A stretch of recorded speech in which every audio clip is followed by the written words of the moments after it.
New York Times best-selling author Livia Blackburn, her first novel while researching the neuroscience of reading at MIT. Since then, she switched to full-time writing, which also involves getting into people's heads without the help of a 3 Tesla MRI scanner. Livia, take it away. Thank you.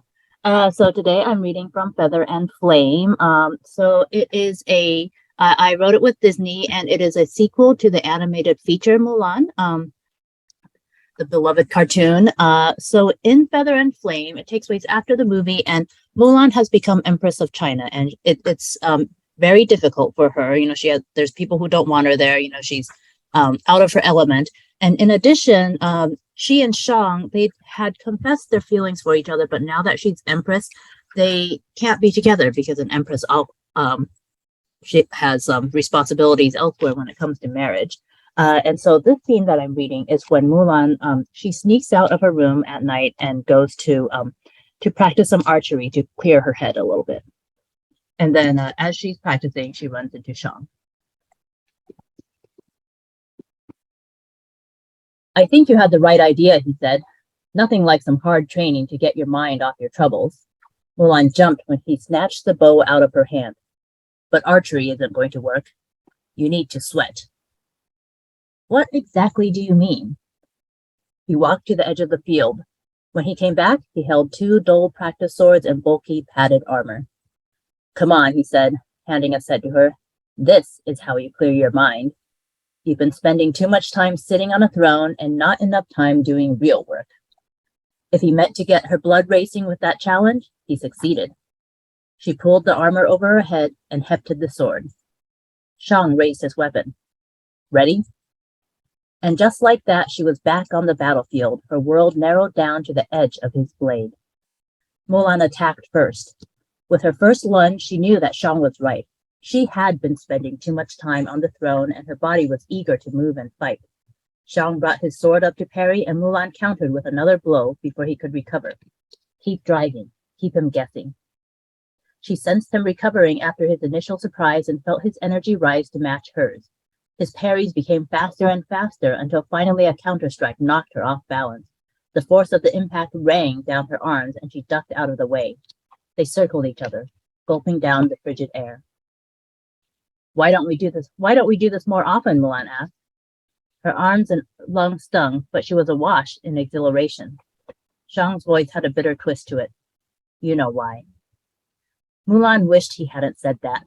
Not now, when she was feeling better than she had in weeks. So she charged him again. This time he was ready, spinning out of the way and slicing his sword down at her head. She dropped and swung her leg out, trying to sweep his feet from under him, but he jumped.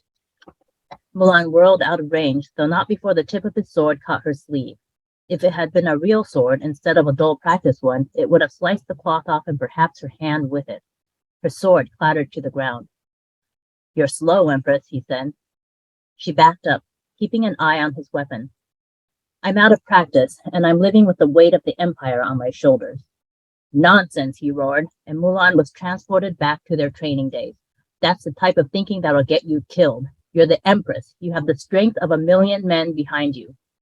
She threw a handful of straw at his face. 1,000,000 men and women, you mean?" The straw didn't even reach him, but still it drew his eye long enough for her to break away. Mulan sprinted for the edge of the field where she'd stashed her javelin.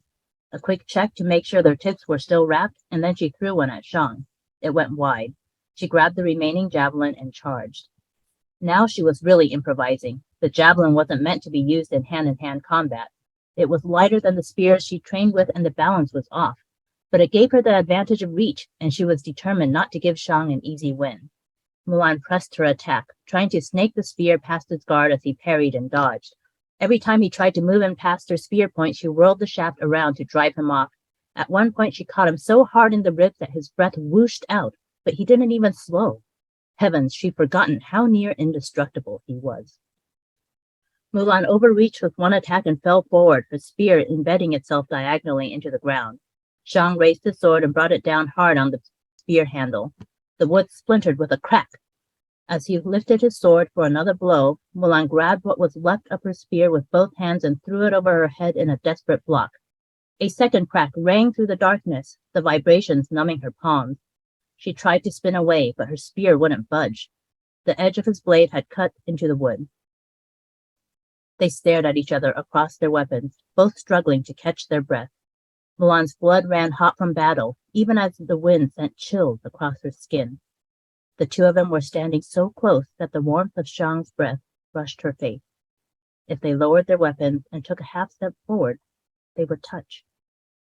Mulan's gaze flickered to Shang's lips, and she looked away, mortified. But she could tell by the shift in his expression that he'd noticed. Perhaps she was imagining it, but he had the look of a man tempted, a man struggling to gather his will, yet not quite succeeding. Would it be bad if she wished for him to succumb? Mulan's heart beat wildly, throwing itself at her ribcage with staccato bursts. She couldn't afford to be weak. She was empress. But if Shang were the one to fail, perhaps she might be just a breath slow to stop him. Just one kiss. Here, in the dark, where nobody could see. Shang set his jaw and wrenched his weapon loose. As he backed away, Mulan's entire being deflated. She'd known, in her gut, what would happen. Both of them were far too disciplined to do anything out of line. She'd known, but her chest still burned as if she'd swallowed a brand. Well fought, Empress, Shang said. There was a huskiness to his normally steady voice, and the hot iron in her chest twisted deeper. Be sure to stay in practice. The kingdom needs your leadership. The kingdom needed her leadership.